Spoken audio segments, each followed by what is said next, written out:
welcome back to another episode of DJ's Garage. Today we're going to be working on a Volkswagen Jetta. We're going to replace the rear shocks, brakes all the way around, e-brake cable, front struts, lower control arm,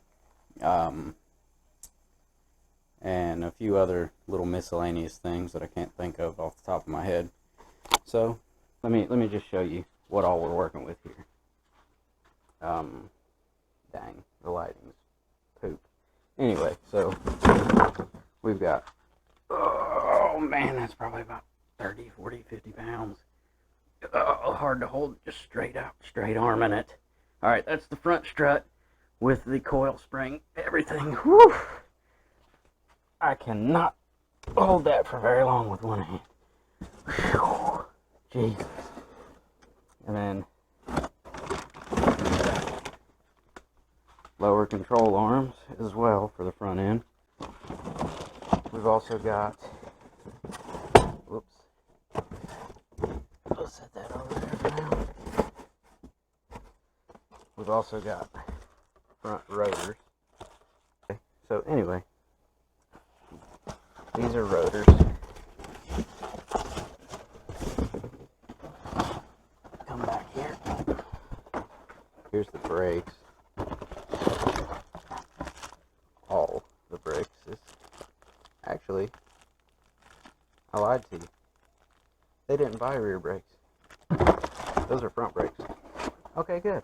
So they knew the rear brakes were okay, or brake pads. Let's be specific. And then here are the e-brake cables. But I didn't see any issue with the e-brake cables. They looked okay. When I call them, I'm wondering if they'll want me to go ahead and put these on there or not. I don't know. But we'll find out. Also, one thing that I'm not going to be able to do, which is kind of a bummer, is this right here.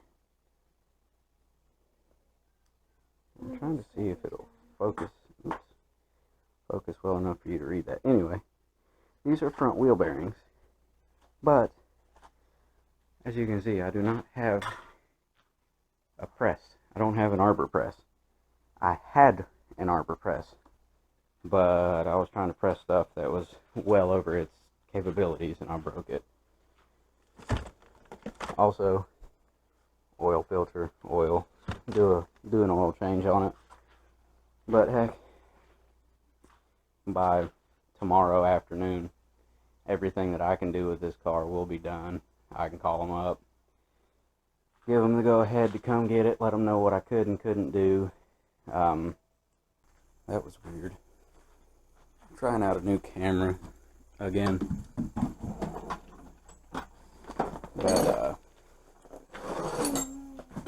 so I've already got the car jacked up on the passenger side.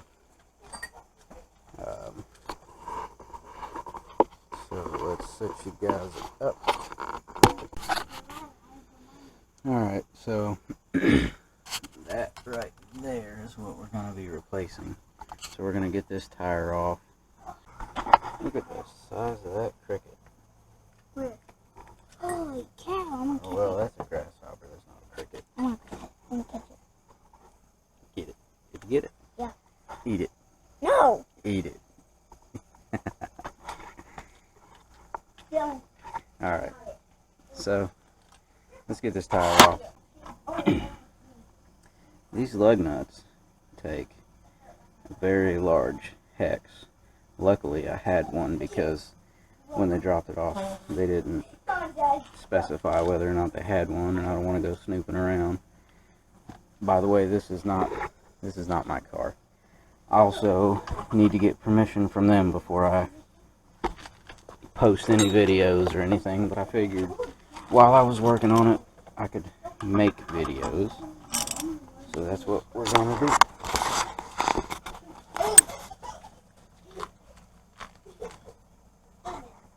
Are we still recording? Yeah.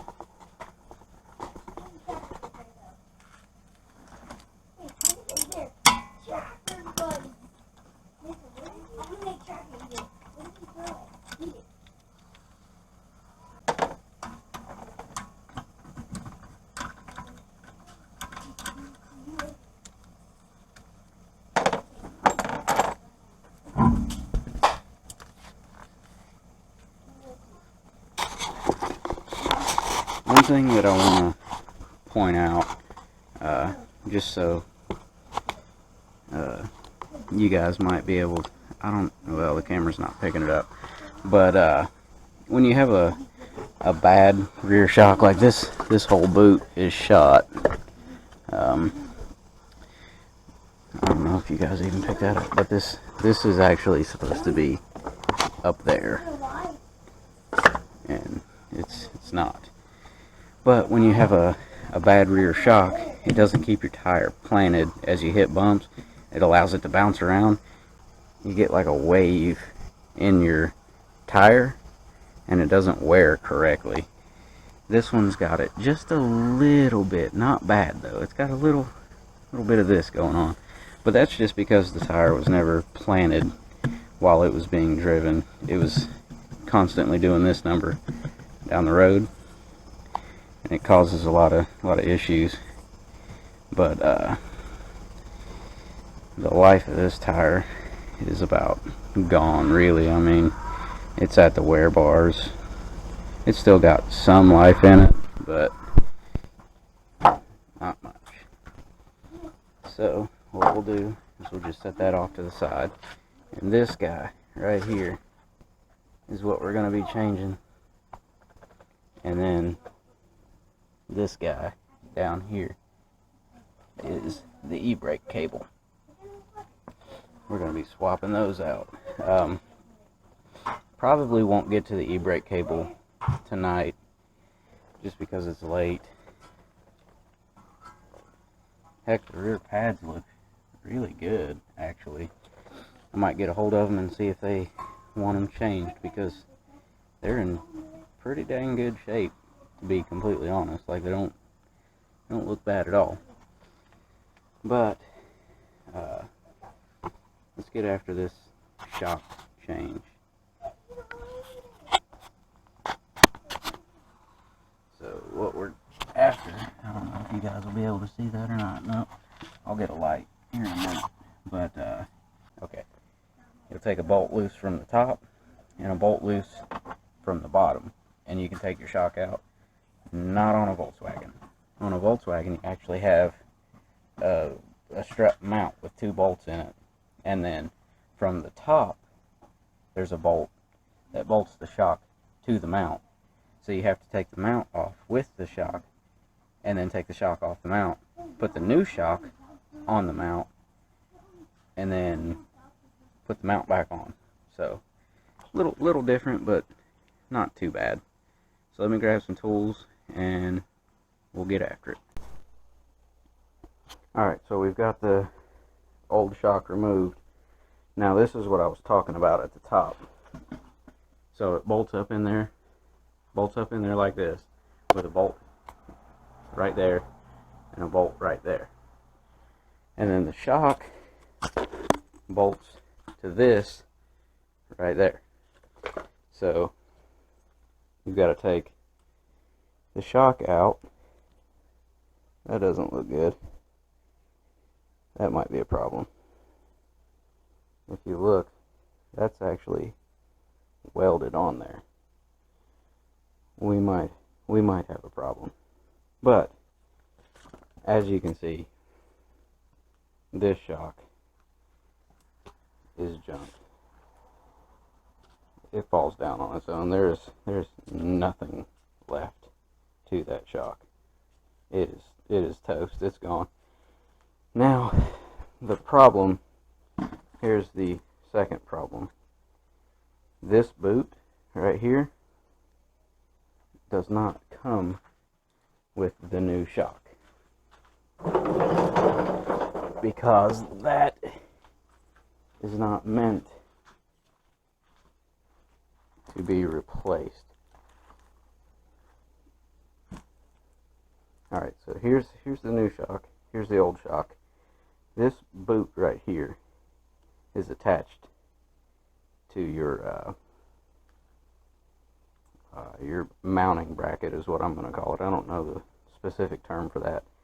Well, what happened is, over time, this boot has dry rotted and come loose from this. Now, all this really is just a dust shield.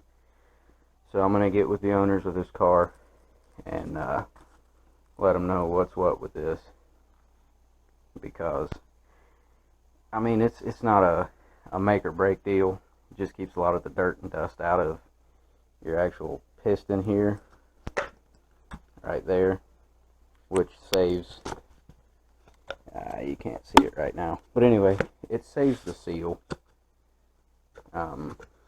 It just keeps it from wearing as quickly.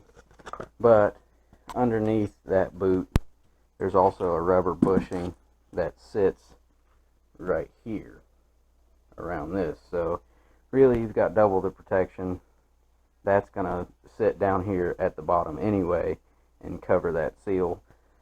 So at the end of the day, it's not a terrible thing, but I mean, if you're going to go this far with it, you might as well change it. But I understand stuff costs money. None of us are made of money, so I get it 100%. But let's go ahead and get that off. That's probably going to need cut off because it's welded. We're going to find out. Alright, I'll get back with you guys in just a second. Alright, good news, guys. We broke the weld. We didn't have to cut anything. So now that lower end is just going to fall out of there, I think. Unless it's just seized up in there. Yeah, I don't know why that was welded. That's weird. But you can actually see, well, if it'll focus.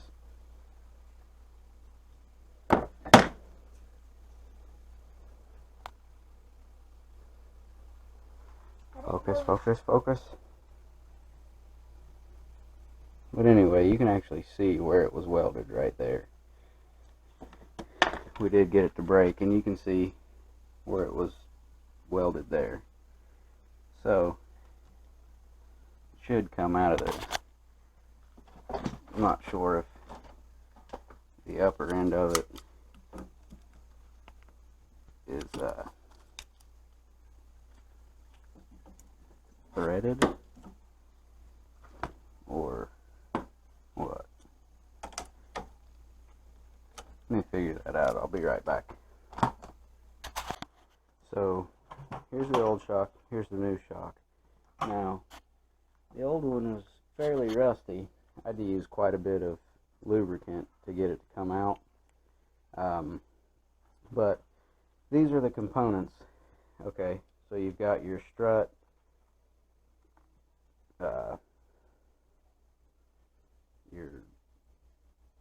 dang it, I forget what that is. That's your shock boot.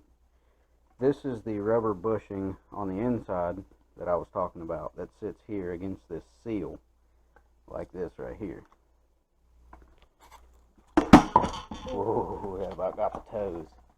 Alright, so that sits there. So that bushing goes there, and then this here is all supposed to be one piece, but as you can see, this is just old and dry rotted.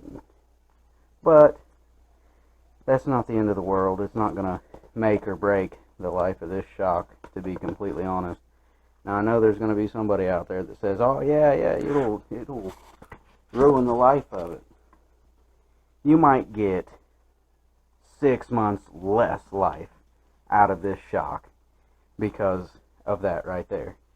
Because, grab this shock, Dee. Thank you. Because it's still sealed there, plus you have that rubber bushing over the seal there. So any way you look at it, the only thing that's going to receive any sort of dust is this up here, but that shock is not going to go any farther than this right here for a while. And by the time it starts traveling farther than this, the life of the shock is almost gone anyway. So it's not going to make or break you, regardless. So I'm going to get all this put together, get it all mounted up, all new, and then I'll bring you guys back to see it. So we got it all back on there. It took a little bit of persuading. I had to put a wrench here and a wrench here because it just wanted to spin in there where everything's new, and then I had to put it in the vise to hold it for me because I don't have 3 arms. But remember how the about lost her, that right there about made me drop it. But remember how the old one would just fall down?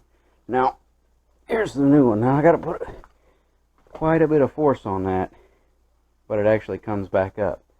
Bentley, push that rod in.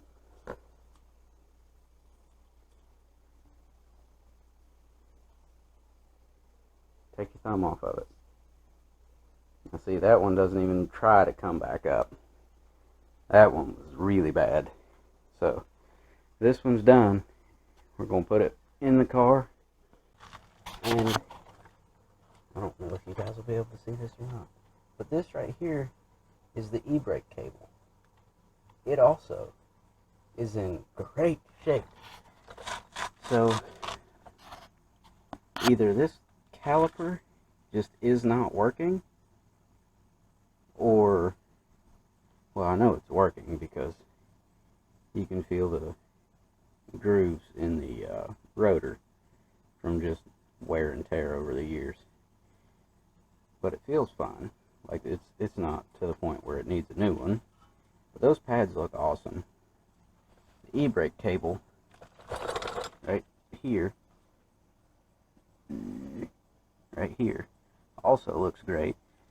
I was under the car and it looks great all the way into the car. So once I get the suspension components in this car done and buttoned up, I'm going to get in it and take the center console apart and see if the problem is in the car.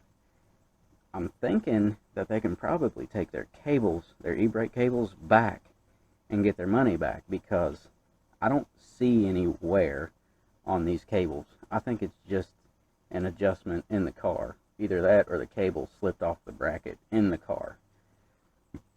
That's my theory. Now, I won't know for sure until I get all of this buttoned up and get in there and see. But it looks good. It looks really good. Like I say, I'm going to get a hold of them tomorrow and let them know that their rear brake pads were in great shape. Their e-brake cable looks to be in great shape. And by tomorrow when I call them, I'll have the suspension itself done. And hopefully the e-brake working, as long as the caliper itself. If the e-brake cable on the inside looks just as good as it does on the outside, then my theory is that the caliper is probably bad. The caliper itself is seized up. It's just not working at all. But we're gonna obviously have to test it. And the only way I know to test it is after we get the suspension done, jack the rear end of the car up so that the tire's off the ground and spin it, and then have somebody in the car hit the brakes and see if it stops the tire. If it doesn't stop the tire, then the caliper's bad. And changing e-brake cables and changing pads, none of that's going to fix it, because that's not the problem. I don't want to be under the car while it's being held up by a jack. There's a jack stand on the other side, but I don't want to be under it while it can potentially crush me. I've had vehicles fall before. Actually, my Jeep, well, it was kind of operator error. It fell once. And luckily nobody was under it, but there was somebody on the side when it fell, and because it's lifted, the rear rotor hit the ground, and then the suspension caught it, and the person that was on that side, the bumper pinned their leg between the floor and the bumper, but it was lifted well high enough that it didn't do anything other than a little bruise, which, thank God. Like, that thing falling on somebody's leg when it's straight up, and that'd be like putting, Billy, put your leg on this chair, please. No, like this. Yeah, like this. Okay, so the bumper hit on the knee. The foot was flat. It would have just obliterated all of this in here. It would have just crushed his entire leg. But it was lifted, and we had a tire under it. So the frame, the suspension absorbed most of the impact, and the frame landed on the tire, so it couldn't go any lower. It hit the rim, and the bumper of the Jeep is up higher than most vehicles. Like the bumper of this car is actually very low, but the bumper of my Jeep, like, okay, so here's the bumper of the car, the bottom of the bumper of the car, the bottom of the bumper of my Jeep in relation to this car would be like where the taillights are. So the fact that my bumper was up high and it had a lift and there was a tire under it, so when it fell it could only go as low as the tire would let it go, and the offset on my wheels is 12 and a half inches wide, so it kept the frame of the Jeep a foot and 1/2 inch off the ground.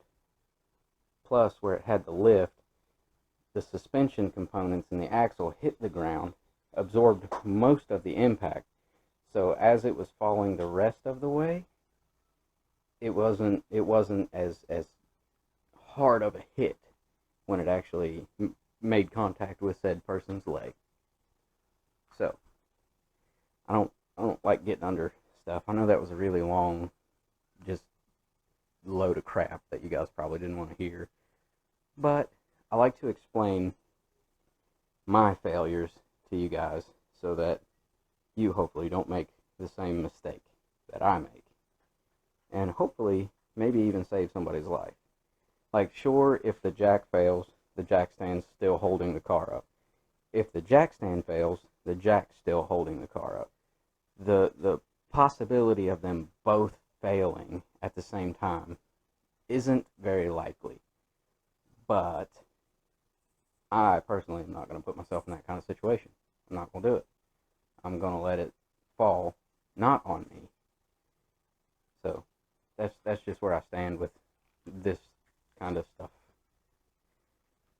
As long as it's got tires on it, I'll jack it up and get under it, because it can only go as low as the suspension will let it travel, and it's going to have completely new suspension, so it's going to sit much higher than it is right now, because the entire suspension is going to be new. So let's, fingers crossed, that the brakes do work good and it's just unhooked from inside the car somewhere. So I'm going to put that shock on there, get the tire back on it, lower that side of the car down, jack the other side up, and repeat the process. So I won't make you guys sit through the same thing twice. So I'm going to go ahead and do that, and we're going to call it a night because it's already 10:30 p.m. It's super muggy today. Like, I don't know if you can tell by all the sweat, but it is muggy. Like, I'd say it's every bit 90% humidity tonight. Like, it's just miserable. Sticky, hard to breathe. Crap weather. I don't like this kind of weather.